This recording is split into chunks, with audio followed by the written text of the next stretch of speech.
দেশপ্রেমিক জনগণ একত্রিত হয়েছে। নতুন করে আর কোন ফ্যাসিবাদকে জন্ম নিতে দেওয়া হবে না। এই প্রশাসন, এই আইন শৃঙ্খলা বাহিনী দিয়ে লেভেল প্লেইং ফিল্ড হবে, জাতীয় নির্বাচন সুষ্ঠু হবে, সেটা বাংলাদেশের কোন পাগলও বিশ্বাস করে না। সন্ত্রাসী সংগঠন বিএনপি খুনে ডাবল সেঞ্চুরি পার করে ফেলেছে। যারা নতুন বাংলাদেশের সংস্কার মানে না, তাদেরকে আমরা লাল কার্ড দেখাবো ইনশাআল্লাহ। রূপসা, ভৈরব ও ময়ূর নদীর তীরে জুড়ে অবস্থিত শিল্পনগরী খুলনার বাবরি চত্বরে ৮ দল আয়োজিত আজকের এই বিভাগীয় সমাবেশের সম্মানিত সভাপতি, সম্মানিত প্রধান অতিথি, মঞ্চে উপবিষ্ট ৮ দলের জাতীয় এবং বিভাগীয় নেতৃবৃন্দ, আমার সামনে উপস্থিত মিডিয়ার ভাইরা, আমার সামনে উপস্থিত ইসলামী এবং দেশপ্রেমী জনতা, সবাইকে জানাই আমার দল জাতীয় গণতান্ত্রিক পার্টি জাগপার পক্ষ থেকে সংগ্রামী সালাম এবং শুভেচ্ছা। আসসালামু আলাইকুম।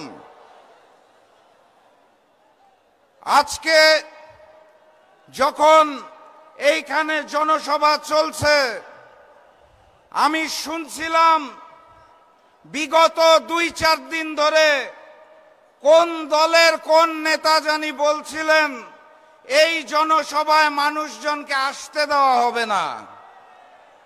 তাদেরকে বলতে চাই, বাবরি চত্বরে এসে দেখে যান। বাবরি চত্বরে আজকে ইসলামী জনগণ, দেশপ্রেমিক জনগণ একত্রিত হয়েছে। নতুন করে আর কোন ফ্যাসিবাদকে জন্ম নিতে দেওয়া হবে না।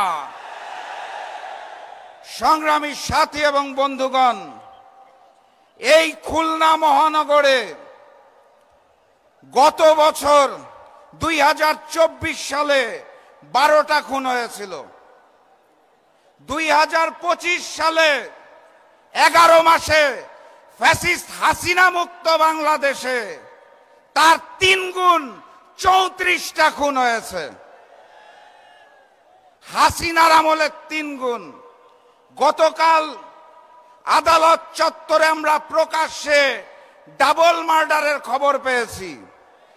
আর হাসিনা মুক্ত বাংলাদেশে ওই নতুন করে জেগে ওঠা সন্ত্রাসী সংগঠন বিএনপি খুনে ডাবল সেঞ্চুরি পার করে ফেলেছে।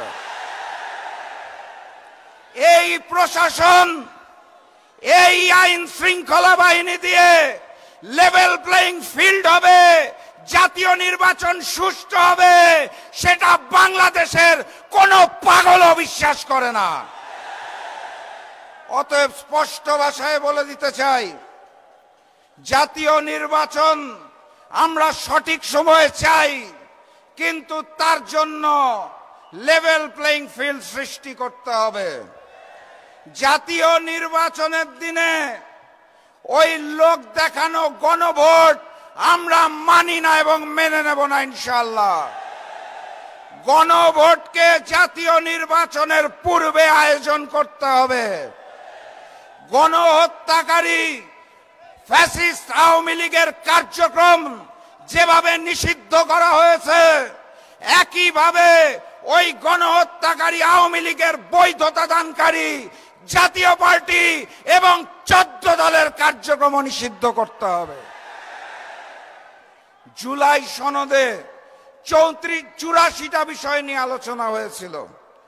84টা সংস্কার প্রস্তাবে 19টার মধ্যে নোট অফ ডিসেন্ট দিয়েছে বিএনপি, অর্থাৎ 25% বিষয়ে তাদের নোট অফ ডিসেন্ট। এখান থেকেই বোঝা যায় বিএনপি নতুন করে স্বৈরাচার হতে চায়। তারা সংস্কার মানে না। যারা নতুন বাংলাদেশের সংস্কার মানে না, তাদেরকে আমরা লাল কার্ড দেখাবো ইনশাআল্লাহ।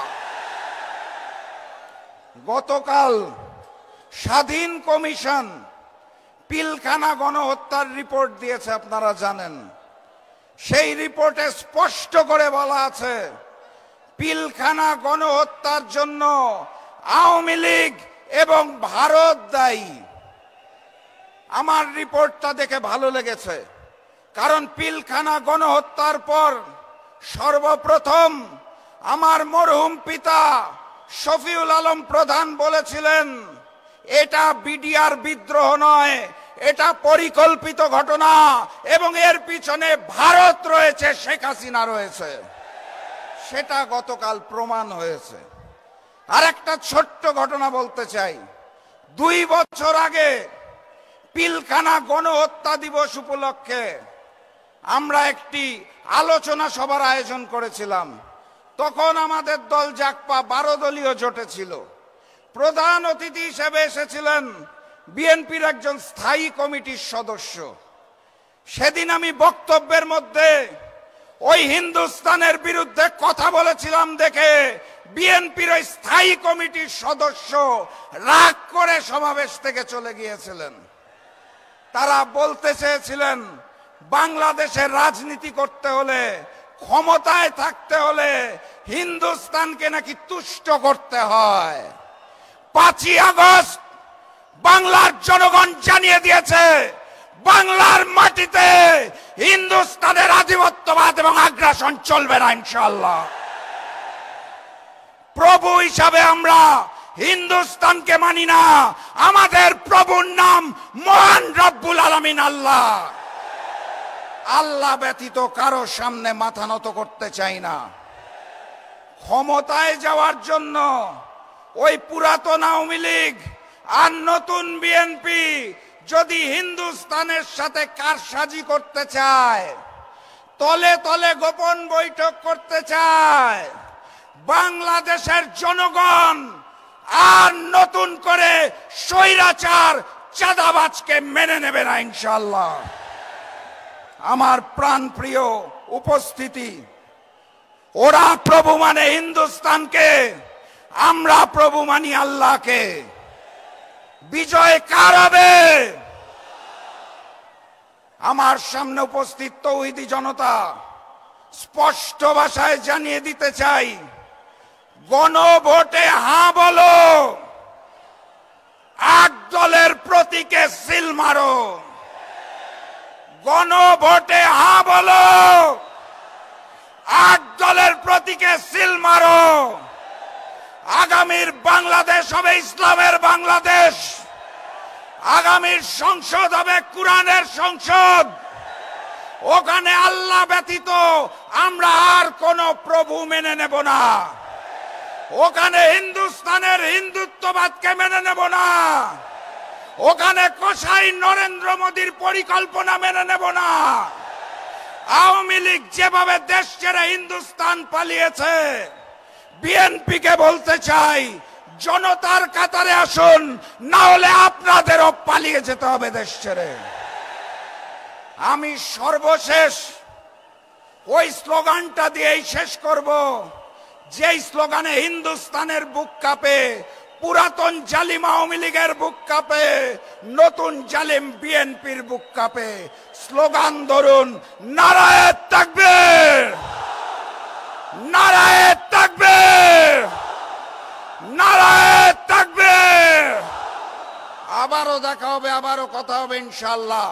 এই স্লোগান দিয়ে বিজয়ীর বেশে আমরা ঘরে ফিরব, তার আগে মাঠ ছাড়বেন না। বিজয়ের পথে যাত্রা শুরু, জীবন অথবা মৃত্যু। আসসালামু আলাইকুম।